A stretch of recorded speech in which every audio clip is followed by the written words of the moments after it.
Selamat datang di Ritanar Studio Novel, Fiction, Fantasi Timur, Romance. Sebelum memulai novel ini, jangan lupa tekan subscribe dan bunyikan loncengnya, biar kamu, dan kalian semua dapat menerima pemberitahuan tentang novel ini.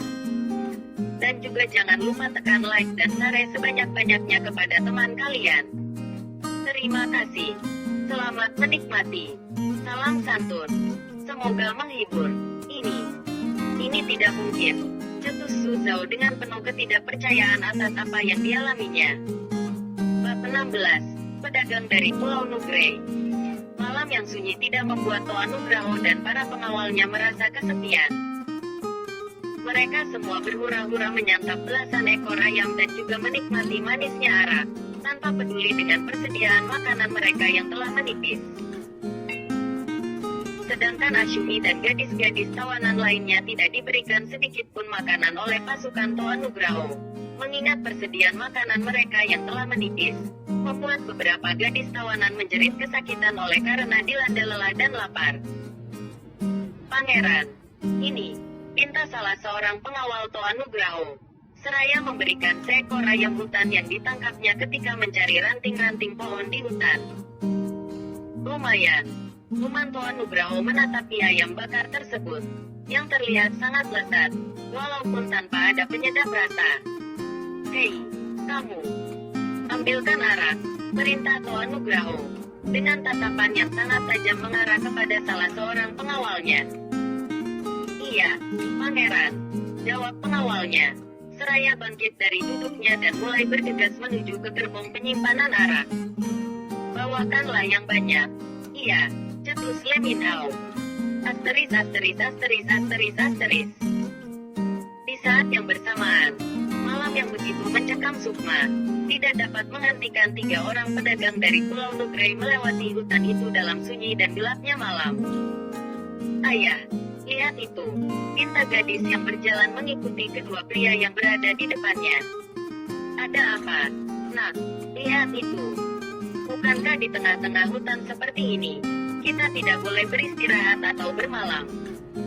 Tanya gadis itu, seraya menuju ke arah perapian yang tidak jauh dari mereka.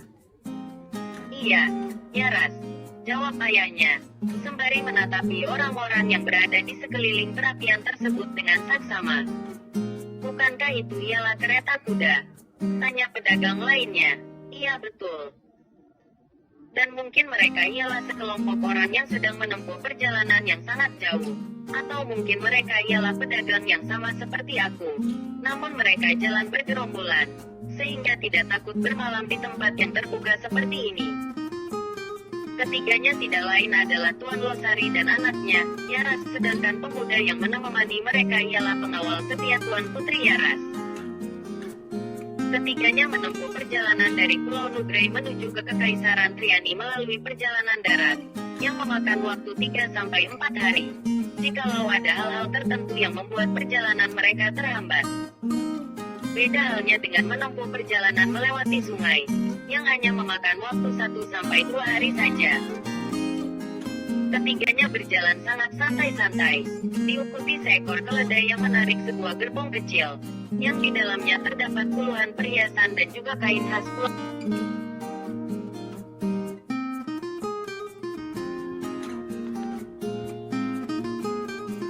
2 hari saja. Ketiganya berjalan sangat santai-santai, diikuti seekor keledai yang menarik sebuah gerbong kecil, yang di dalamnya terdapat puluhan perhiasan dan juga kain khas Pulau Nugray untuk dijual di Kekaisaran Triani. Ayah, mereka ialah orang-orang jahat, pinta Yaras.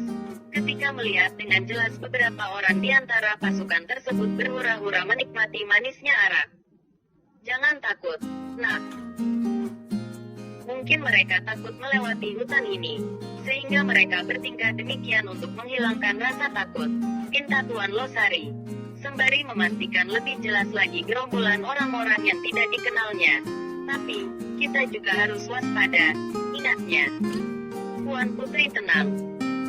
Aku tidak akan membiarkan mereka menyentuhmu. Jikalau orang-orang tersebut melakukan sesuatu terhadapmu dan juga Tuan, pinta pengawal Yaras. Tidak, Tidak. Mereka bukanlah orang baik, Ayah. Yaras mulai berprasangka buruk terhadap gerombolan orang-orang yang tidak mereka kenal itu. Sebab dia sendiri mulai merasakan adanya kejanggalan. Berhenti. Ini aroma amis darah, cetus Yaras. Losari dan pengawal putrinya seketika berhenti. Keduanya kemudian memastikan keadaan di sekeliling mereka untuk mengetahui apakah betul atau tidak yang dicium oleh putrinya merupakan aroma amis darah manusia atau tidak, sebelum gerombolan orang-orang tersebut mengetahui keberadaan mereka.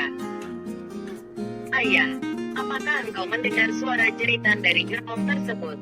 Cetus Yaras pelan, sembari menunjuk ke arah gerbong yang menurutnya suara jeritan itu berasal. Lihat, Tuan. Bukankah itu darah manusia? Tanya pengawal putri Yaras, sembari menunjuk ke arah darah-darah segar yang berceceran di tanah. Diam. Losari dengan cepat menutup mulut putrinya, karena takut anak semata wayangnya itu menjerit ketakutan. Sebab baru kali ini Yaras melihat darah manusia. Di lain sisi, Yaras juga mengalami fobia. Memang benar. Jangan sampai keberadaan kita diketahui oleh mereka.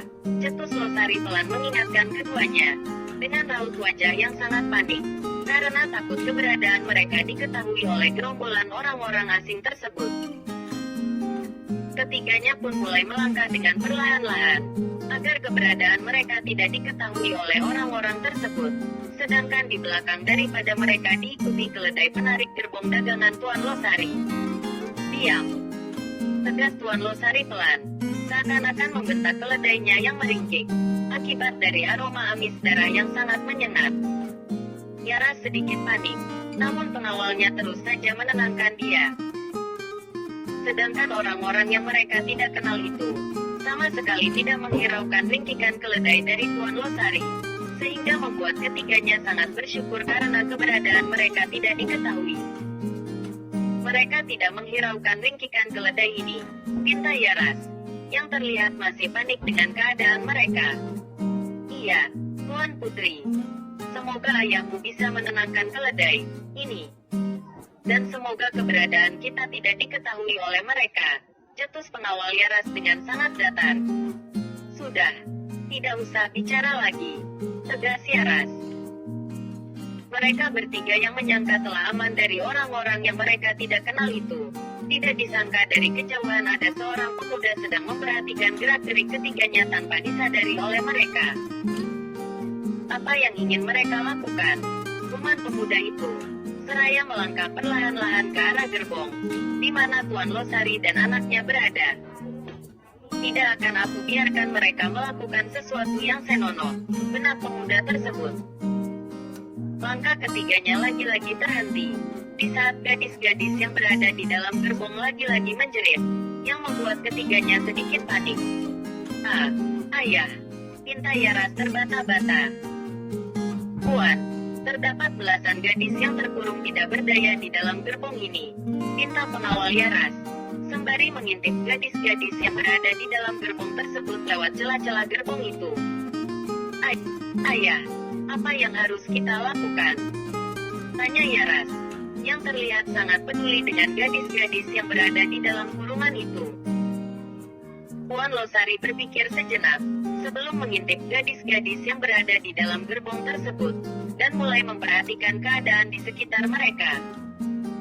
Kita harus sesegera mungkin menjauh dari tempat ini, sebelum keberadaan kita diketahui oleh mereka.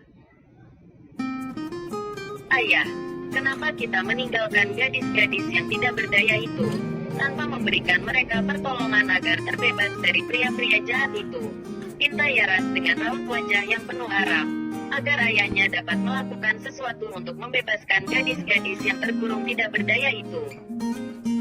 Tuan Losari menggelengkan kepalanya pelan, sebelum memegang kedua lengan Yaras serta menatapnya dalam-dalam. Tidak, Nak. Kita harus sesegera mungkin meninggalkan tempat ini. Tidak ada cara lain lagi, sebab di depan pintu gerbong ini ada seorang pengawal yang mengawasi gadis-gadis yang berada di dalam gerbong ini. Tuan Losari kemudian menarik nafasnya dalam-dalam, sebelum mengintip orang-orang yang tidak mereka kenal tersebut dari balik gerbong. Nah, jikalau kita memberikan pertolongan kepada mereka, agar terbebas dari pria-pria jahat itu, sama halnya dengan kita menyerahkan diri kepada mereka. Terima kasih. Salam santun.